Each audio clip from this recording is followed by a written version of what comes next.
Tata আসুক কি অন্য কেউ আসুক, বিড়লা আসুক, কেউ না কেউ আসবে 100%। কেউ না কেউ, আরো আরো অনেকে আসবে। মমতার ছবি যতদিন পশ্চিমবঙ্গের পোস্টারে থাকবে ততদিন এখানে মানে পরিযায়ী পাখিরা আসা বন্ধ করে দিয়েছে। মমতা ব্যানার্জির ঘটি উল্টানোর সময় এসে গেছে।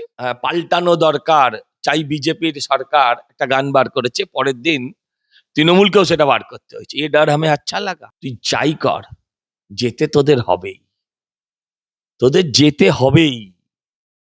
তুই কাটা ছাগলের মতন যতই ছটপটাও, যেতে তোমাদের হবেই। ভারতীয় জনতা পার্টি যদি দাওয়াই দেওয়া শুরু করে না, অনুব্রতকে গিয়ে জিজ্ঞাসা করে আসবেন দাওয়াইটা কেমন ছিল। আবার বলছি, রাষ্ট্রপতি শাসন হলেও জিতবো, রাষ্ট্রপতি শাসন না হলেও জিতবো। আবারও বলছি, সেন্ট্রাল ফোর্স এলেও জিতবো, না এলেও জিতবো। আবারও বলছি, আমরা সিবিআই এলেও জিতবো, না এলেও জিতবো। শুরুতে যে প্রশ্ন করবো, একদম সিঙ্গুরে এলেন প্রধানমন্ত্রী নরেন্দ্র মোদী এবং আমি বলবো সিঙ্গুরে এসে টাটাকে নিয়ে কিছুই বললেন না প্রধানমন্ত্রী, এরকমই একটা ন্যারেটিভ তৈরি করা হচ্ছে দাদা, যে সিঙ্গুরের মানুষ হতাশ। কি বলবেন? বোকা বোকা প্রশ্ন। মানে সিঙ্গুরে এলে সিঙ্গুরের কথা বললে তবে সিঙ্গুরের উন্নতি হবে?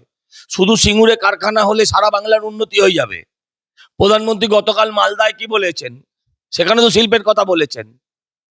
শুধু সিঙ্গুরে হবে কেন? সিঙ্গুর থেকে আর 20-30 কিলোমিটার গেলে, 40 কিলোমিটার গেলে বর্ধমানে হবে না? বর্ধমান তো একটা শিল্পাঞ্চল। বর্ধমান থেকে আরো 40 কিলোমিটার গেলে দুর্গাপুর, দুর্গাপুরে হবে না? সিঙ্গুরের মাটিতে দাঁড়িয়ে বলছে মানে শিল্পের কথাই বোঝানো হচ্ছে। এটা বলার কোনো প্রয়োজন লাগে না, এতে মানুষের হতাশাও নেই। এই মানুষগুলোই মমতাদির পাশে দাঁড়িয়ে এই টাটাকে তারা তাড়িয়েছিলেন।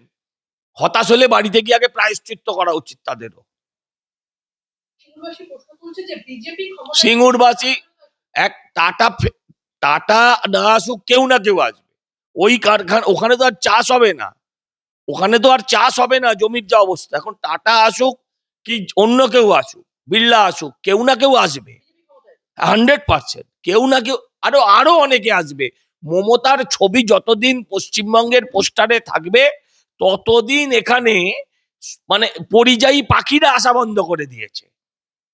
পরিযায়ী পাখিরা আসা বন্ধ করে দিয়েছে। তো আপনি টাটা বিড়লা এসব কথা কোত্থেকে বলছেন? পরিযায়ী পাখিরা আসছে না। অতএব মমতা ব্যানার্জির ছবি হাঁটলেই দেখবেন সব আবার লাইন দিয়ে আসছে, কোনো চিন্তা নেই। দাদা, মানে রীতিমতো গতকাল সিঙ্গুরে এবং তার আগের দিন মালদাতে প্রধানমন্ত্রীর সভায় যেভাবে জনজোয়ার হয়েছে, তাতে ইঙ্গিতটা ঠিক কি? আর কি, আপনার পরিষ্কার কথায় জনজোয়ার হয়েছে, আবার ইঙ্গিত কিসের? ঘটি উল্টানোর। মমতা ব্যানার্জির ঘটি উল্টানোর সময় এসে গেছে। বোঝাই যাচ্ছে সরকার পাল্টাবে। দিনের ছাত্রাবস্থা থেকে রাজনীতি করছেন, রাজনৈতিক অভিজ্ঞতা, দীর্ঘদিনের রাজনীতিবিদ হিসেবে কি কি ফিল হচ্ছে যে এবারে বিজেপিকে কতটা সিরিয়াস লাগছে সাংগঠনিক দিক থেকে? সংগঠন নিয়ে কিন্তু সবাই প্রশ্ন তোলে। একটা জিনিস দেখছেন, বিজেপিকে প্রত্যেক পদে নকল করছে। বিজেপি একটা পাল্টানো দরকার, চাই বিজেপির সরকার, একটা গান বার করেছে। পরের দিন তৃণমূলকেও সেটা বার করতে হয়েছে। এ ডার হামে আচ্ছা লাগা। আমরা পরিবর্তন সংকল্প যাত্রা করছি, মানে সভা করছি, ওরাও রণ সংকল্প যাত্রা করছে। এ ডার হামে বহুত আচ্ছা লাগতা হ্যায়। তুই চাই কর, যেতে তোদের হবেই, তোদের যেতে হবেই। তুই কাটা ছাগলের মতন যতই ছটপটাও, যেতে তোমাদের হবেই। অভিষেক বন্দ্যোপাধ্যায় বলেছিলেন 16, 17, 18 এবং 19 তারিখে বিজেপি কর্মীদের রবীন্দ্রসঙ্গীতের পাশাপাশি ডিজে শোনানোর পরামর্শ দিয়েছিলেন। আজ মানে রীতিমতো সেই 19 তারিখ, এবার জেলায় জেলায় কি সেই ছবি প্রকাশ্যে এলো? এসআইআর এর হিয়ারিং কেন্দ্রে একদম উত্তেজনা, হাতাহাতি, বিজেপির গাড়িতে থাকা ফর্ম 7 এর ফাইল ছিনতাই করে জ্বালিয়ে দেওয়ার অভিযোগ তৃণমূলের বিরুদ্ধে। তবে কি শুরু হলো অভিষেক বন্দ্যোপাধ্যায়ের ডিজে দাওয়াই? দেখুন, ডিজে দাওয়াই ওর মনে রাখা উচিত, দাওয়াই হিসেবে, ওষুধ হিসেবে ও হচ্ছে হোমিওপ্যাথিক পুড়িয়া। ভারতীয় জনতা পার্টি যদি দাওয়াই দেওয়া শুরু করে না, অনুব্রতকে গিয়ে জিজ্ঞাসা করে আসবেন দাওয়াইটা কেমন ছিল, কেষ্টকে গিয়ে জিজ্ঞাসা করে আসবেন দাওয়াই কেমন ছিল, পার্থকে গিয়ে জিজ্ঞাসা করে আসবেন দাওয়াইটা কেমন ছিল। কুণাল ঘোষকে গিয়ে জিজ্ঞাসা করবেন ত্রিপুরার দাওয়াইটা কেমন ছিল। এসব যেন না করে। করে কমে খাচ্ছে, এখনো যে 2-4 মাস আছে সেগুলো করুক, গোছাক সম্পত্তি। মানুষকে প্ররোচিত করবেন না দাঙ্গার দিকে নিয়ে যেতে, মানুষকে রক্তাক্ত করবেন না, আক্রমণকারী হিসেবে কাউকে আক্রমণ করার জন্য প্ররোচনা দেবেন না। ওই আগুনে কিন্তু নিজেই পুড়বেন, কোনো বাপ বাঁচাতে পারবে না। এসআইআর না হওয়ার সম্ভাবনা ঠিক কতটা, সেক্ষেত্রে কার শুদ্ধ? আমি এটা নিয়ে এখনই বলতে পারবো না। এসআইআর যেভাবে চলছে তাতে এসআইআর আলটিমেটলি শেষ অব্দি কোথায় গিয়ে দাঁড়াবে সেটা একটা সত্যিকারেই প্রশ্নবোধক চিহ্নে।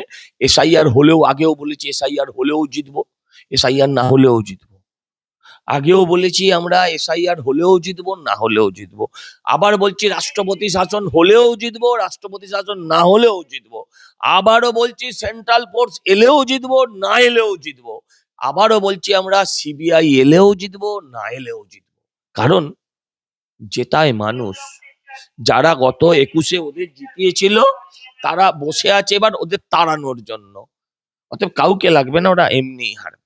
আমি বলবো, সুনীলদা, আপনি বলছেন পাবলিক ম্যান্ডেট নিয়ে আপনারা ক্ষমতায় আসবেন এবং সরকার গঠন করবেন। আমি বলবো ঠিক সেই সময় প্রধানমন্ত্রী যখন বঙ্গ সফরে রয়েছে ঠিক সেই দিনই মমতা বন্দ্যোপাধ্যায় অভিযোগ করছেন যে বিরোধীদের কণ্ঠরোধ করা হচ্ছে কেন্দ্রীয় এজেন্সিকে কাজে লাগিয়ে, তাও আবার একদম কলকাতা হাইকোর্টের নবনির্মিত উত্তরবঙ্গ সার্কিট বেঞ্চ ভবনের উদ্বোধনে জলপাইগুড়িতে আসা দেশের প্রধান বিচারপতির সামনে দাঁড়িয়ে কি ওই ওই ওই ওই যে বিচারালয়টা সেটাও সেন্ট্রাল গভর্নমেন্টের তৈরি করা, সেটাও সেন্ট্রাল গভর্নমেন্টের তৈরি করা। আর মুখ্যমন্ত্রী কি বললেন তাতে কিছু যায় আসে না। মুখ্যমন্ত্রী 1500 কিলোর বাচ্চা পেরেছিলেন, মানে মুখের ভাষায়, তাতে কি গেছে এসছে। মুখ্যমন্ত্রী বিষ্ণুকে মাতা বানিয়ে বিষ্ণু ট্রান্সজেন্ডার করে দিয়েছেন, তাতেই বা কি গেছে এসছে। বিষ্ণু কি সত্যিই পাল্টে গেছেন? এতে কিচ্ছু যাবে আসবে না। মুখ্যমন্ত্রীকে পাগলের পর্যায়ে ধরে, কেউ সিরিয়াসলি নেয় না। ঠিক 90 দশকের কাশ্মীরের পুনরাবৃত্তি যেন একদম ধাপে ধাপে বাংলাদেশ বানানোর ছক। বীরভূমে হুমকি, আরএসএস করা যাবে না, জেহাদিদের গাজওয়াতুল হিন্দ বানানোর পথে সংঘই কি কাটাতে হবে, এবং অন্যদিকে বেলডাঙ্গাতে সাংবাদিককে ফেলে মারধর, এই কি শুরু হয়েছে? মার খেয়ে আপনি পাল্টেছেন কিনা সেটা দেখার বিষয়, মার খাওয়ার পরে আপনার চোখ খুলেছে কিনা সেটা দেখার বিষয়। মার খাওয়ার পরে আপনার চোখ খুলেছে কিনা, যদি না খুলে থাকে আপনার এই চোখ আর জীবনে খুলবে না, এটা জেনে নিন। চোখ আপনার চিরকালের জন্য বন্ধ হয়ে যাবে। সংবাদপত্রের স্বাধীনতা বলে যেমন শরিয়ত আইনগুলো যে দেশে লাগু আছে সে দেশে যেমন নেই, এদেশেও থাকবেন, এই রাজ্যেও থাকবেন।